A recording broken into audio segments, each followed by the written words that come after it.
Welcome back, everybody. It's another episode of Let's Move Austin. I'm Chris Angel, your co-host, here with...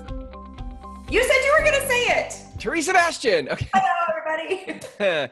I said it. And this is a good one. I'm excited for this episode. In Teresa's hand is a clicker of some sort. Oh, I thought you were going to make him guess. What? Feast your eyes. It was like 3 guesses. You get 3 guesses. You ruined it, Chris. Okay, everybody. You know what this is. It looks like a garage door clicker. It is a garage door clicker. Clicker. Clicker. Remote control. Yes. And I recently learned something through my travails with this garage door. You have to tell the travails, though, because you're going to tell the travails, right? You got to tell. It's so funny. Okay, here's the deal. I moved into a house in January.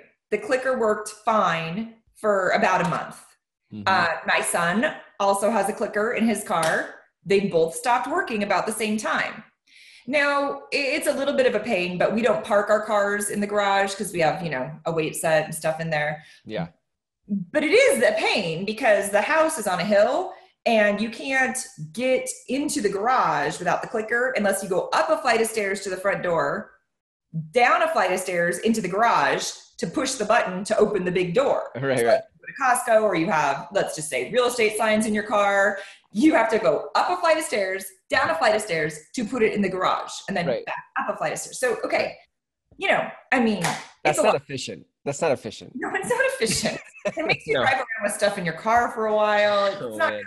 So for 5 months, every time I had something I needed to put in the garage, I've been like, dang, the garage door opener doesn't work.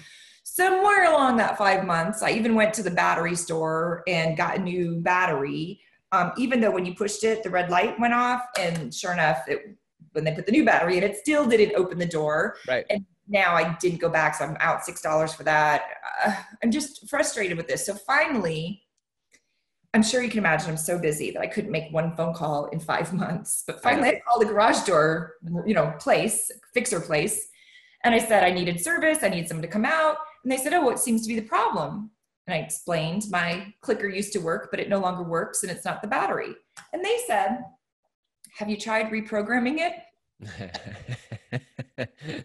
And you said, "Well, I could have had a V8. I didn't know you could reprogram a garage door clicker. This was like a completely new concept to me. I had no idea. My mind is blown." Yes. I did reprogram the garage doors, and they work amazing now. Both clickers, by the way, single-handedly reprogrammed by me. And the whole time I spent on a ladder reprogramming them, pushing the button and all that, now I'm one of the people that knows how to do that. You know what I'm talking about. You should do a blog post about that. This has made my life so much better in the last week and a half that my garage door clicker has worked again. Why did I wait so long to call this company? I know. And it made me think, who out there could I blow? Like, whose mind can I blow? Right. Like, who could I explain something in real estate to in a completely different way than they'd been assuming? I assumed this was going to be some elaborate thing and I have to replace the whole door mechanism, and it was just worn out. But in reality, it was so simple. And so I started thinking, I've talked to people who think you need 20% down to buy your home. 20%. And they just never can seem to save that much money. Yeah. And we've talked about this in other episodes. You can buy a house with as little as 0 down, depending on your circumstances. Right. And very, very common, 3.5% down. Mm-hmm. And you can have money gifted to you from a family member that might help them for tax purposes, and it certainly would help you.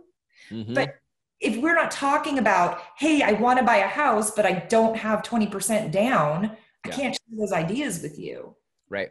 Okay. So that's one way, like, I could blow someone's mind. If you have the desire to own a home, but you just don't see the clear path, talk to me. Maybe I've got ideas that are as simple as reprogramming. Right. I think that's where a lot of people get stuck. It's just, sometimes I think we feel like we have to have it all figured out before we talk to a professional. Right. We're like, it's going to take, I thought this was going to take a long time. I'd have to sit around and wait for somebody. It was going to cost a couple $100. Right. I didn't have the money, but I was excited to spend it. Right. Yeah. Yeah. So then we just don't take action. We're like, well, I don't know exactly what I'm thinking to do yet. So I'm not going to call anybody because I don't know what I'm going to say. You know what? Interestingly, from a coaching perspective, since I'm a business coach, same thing. People will say like, I'm not sure if I should have a call today because I don't know what I want to talk about, or I don't know what to talk about in my business. And then they show up, thankfully, they just show up. And as I start to dig and pull, they're like, this stuff comes out like, I'm so glad I showed up for the call today.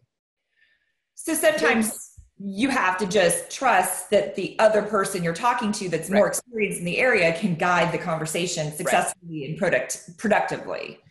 When you work with somebody who's great at what they do, then that's what happens. If it's just a sales role and somebody's going to try to sell you and go show you homes, so that's different. But if you work with somebody who's good at consulting. Yeah. Right. Which is where I prefer to work anyway. So it's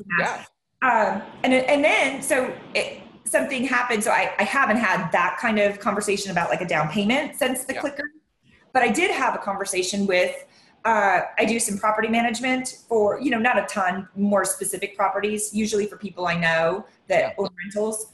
But the client tenants that are in one of the rentals, they wanted to buy the house they're renting, and my clients that own the house aren't willing to sell it. But these tenants have kind of had their eye out about maybe they'll buy something like that. And they're not really coming up with anything. But they know they have this money, they need to invest it somewhere. They have done real estate in other countries. They're actually international. They're not from America, but they are, working here and have this money to invest.